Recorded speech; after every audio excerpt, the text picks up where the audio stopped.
دموکراسی بەبێ جەماوەر نیگایەکی ڕەخنەگرانە بۆ نامیلکەی سەردەمی نەئاسایی ڕەزا پەهلەوی.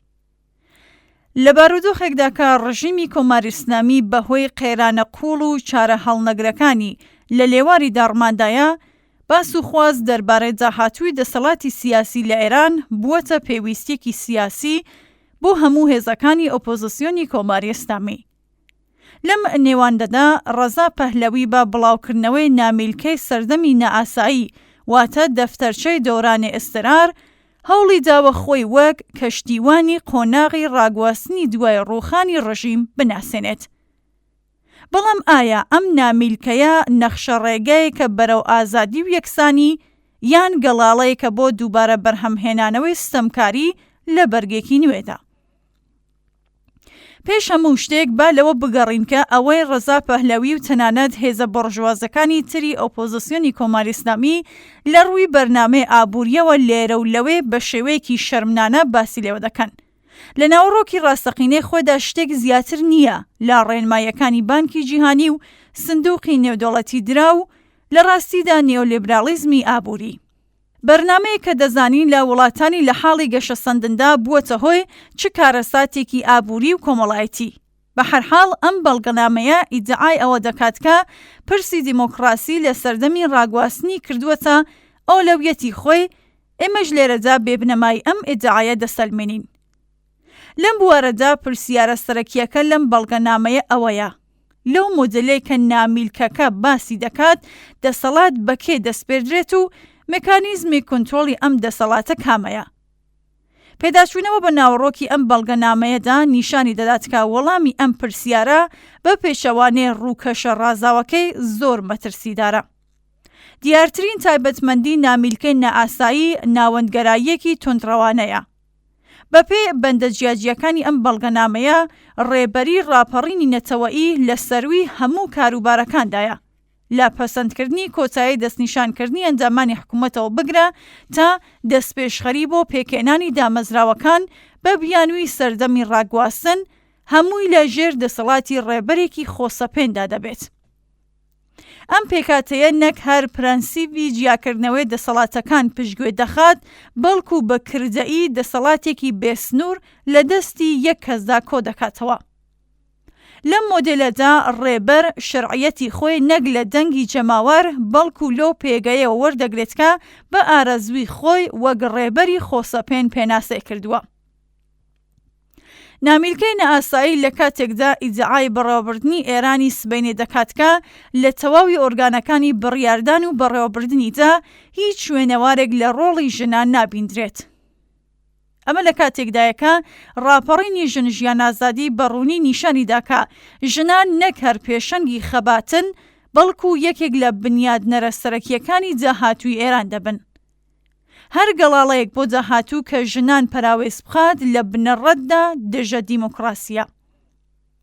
یەکێک لە پێوەرە سەرەکیەکانی دیمۆکراسی ئامادەیی چالاکانەی کۆمەڵگای مەدەنی، ڕێکخراوە کرێکاریەکان و حیزب و لایەنە سیاسیەکانە لە پرۆسەی بڕیارداندا. بەڵام لەم نامیلکەیەدا ڕۆڵی ئەم دامەزراوانە نادیارە. ڕێکخراوە کرێکاریەکان لە ناوەندەکانی بەرهەمهێنان و خزمەتگوزاری وەک پیشەسازی نەوت و گاز و پێترۆشیمی و گواستنەوە لەکوێن؟ کۆڕ و کۆمەڵە گشتیە خۆژەیەکان لە گەڕەکەکان لەکوێن؟ بۆچی شۆراکانی ژنان، خوێندکاران و کەمینە نەتەوەیەکان غایبن؟ بۆچی ئەم جەماوەرە لە داڕشتنەوەی نەخشەی داهاتووی وڵاتێکدا کە خوێنیان لە پێناو ئازادیەکەیدا ڕشتووە خاوەنڕان نین؟ ئاماژە گشتیەکان بۆ مافەکانی مرۆڤ لەم نامیلکەیەدا لە غیابی میکانیزمە جێبەجێکاریەکان و دامەزراوە سربەخۆکانی چاودێری تەنها دروشمێکی بێناوەڕۆکن. مێژووی هاوچەرخی ئێران پڕە لە بەڵێنی مافی مرۆڤ کە لە کردەوەدا پێشێل کراون. بەبێبوونی دەستگای دادی سربەخۆ، مێدیای ئازاد، ئەنجومەنە کرێکاریە سربەخۆکان و تەنانەت ڕێکخراوە سربەخۆکانی مافی مرۆڤ ئەم بەڵێنانە لە پارچە کاغەزێک زیاتر نین. کێشە ڕاستەقینەکە ئەوەیە کە تەنانەت ئەو مافانەی مرۆڤ کە ڕەزا پەهلەوی ئیدعای دەکات بەبێ دەسەڵاتی جەماوەر بۆ بەرگریکردن لێ هەمیشە دەکرێت زەوت بکرێنەوە. مافی کرێکاران بەبێ شۆرەی کرێکاری، مافی ژنان بەبێ ڕێکخراوەی سربەخۆی ژنان و ئازادی ڕادەربڕین بەبێ مێدیای ئازاد هیچ مانایکی نییە. یەکێک لە تاریکترین خەڵەکانی ئەم نامیلکەیە پشتگوێخستنی ئەو ڕاستیەیە کە ئێران وڵاتێکی فرەنەسەوەیە. لۆژیکی زاڵ بەسەر ئەم بەڵگەنامەیەدا هەمان لۆژیکی خاوەن ماڵ و کرێنشینە کە تیادا گێڕانەوەیەکی تایبەت بۆ ناسنامەی ئێرانی وەک ناسنامەی زاڵ دەردەکەوێت. لەم دیدگایەدا نەتەوەکانی تری ئێران واتە کورد، بەلوچ، ئازەری، عەرەب و هیتر نەک وەک هاوبەشی یەکسان لە گرێبەستێکی کۆمەڵایەتی نوێدا، بەڵکو وەک کەمینەگەلێک دەبیندرن کە دەبێ ئەو یاسایانە قبولکەن کە لە ناوەندەوە بۆیان دیاری کراوە. ئەمە هەمان ئەو سیاسەت و ڕێگەیەکە هەم لە سەردەمی پەهلەوی و هەم لە کۆماری ئیسلامیدا ستەمی نەتەوەیی لە هەموو ڕەهەندە زمانەوانی، کەلتوری و هەروەها مافی دیاریکردنی چارەنووسی بە ئاگر و خوێن بەسەر کۆمەڵانی خەڵکدا سەپاند. نامیلکەکە بۆ مامەڵەکردن لەگەڵ دامەزراوە ئەمنی سەربازیەکانی ڕژێم ڕێگای تێکەڵکردنی شارەزایانی سوپای پاسداران و دامەزراوە سەرکوتگەرەکانی تر لە ناو پێکاتە نوێیەکەدا پێشنیار دەکات. ئەمە لە کاتێکدایە کە ئەم شارەزایانە هەڵگری کەلتوری ڕێکخراوەیی، تۆڕەکانی دەسەڵات و وەفاداریە ئیدۆلۆژیکەکانی ڕژیمی پێشوون.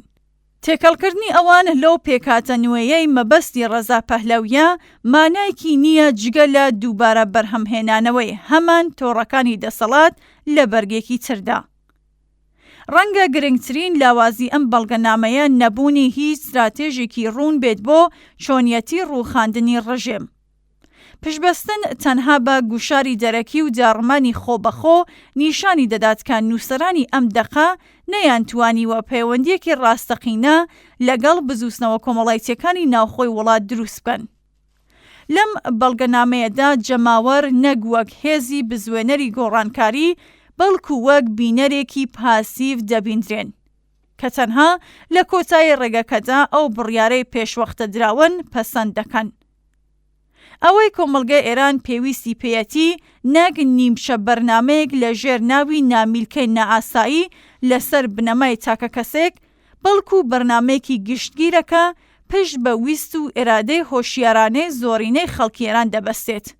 ئەو خەڵکێکە نەک وەک تاک بەڵکو لە ڕێکخراوە و دامەزراوە مەدەنیەکانی خۆیاندا توانایی ئەوەیان هەبێت دەسەڵاتی خۆیان لە هێزەوە بگۆڕن بۆ کردەوە. پەیماننامەیەک کە تیادا دەسەڵات لە هەموو ئاستەکاندا دابەشکرا بێت و مافی کار، مافی یەکسانی ژنان و نەچەوەکانی نیشتەجێ ئێران بە فەرمی بناسرێت. بە پێچەوانە سەردەمی نائاسایی و قۆناغی ڕاگواستن دەکرێت ببێتە ئامڕازێک بۆ هەمیشەییکردنی دۆخی نائاسایی و گەڕانەوە بۆ ستەمکاری لە شێوازێکی نوێدا.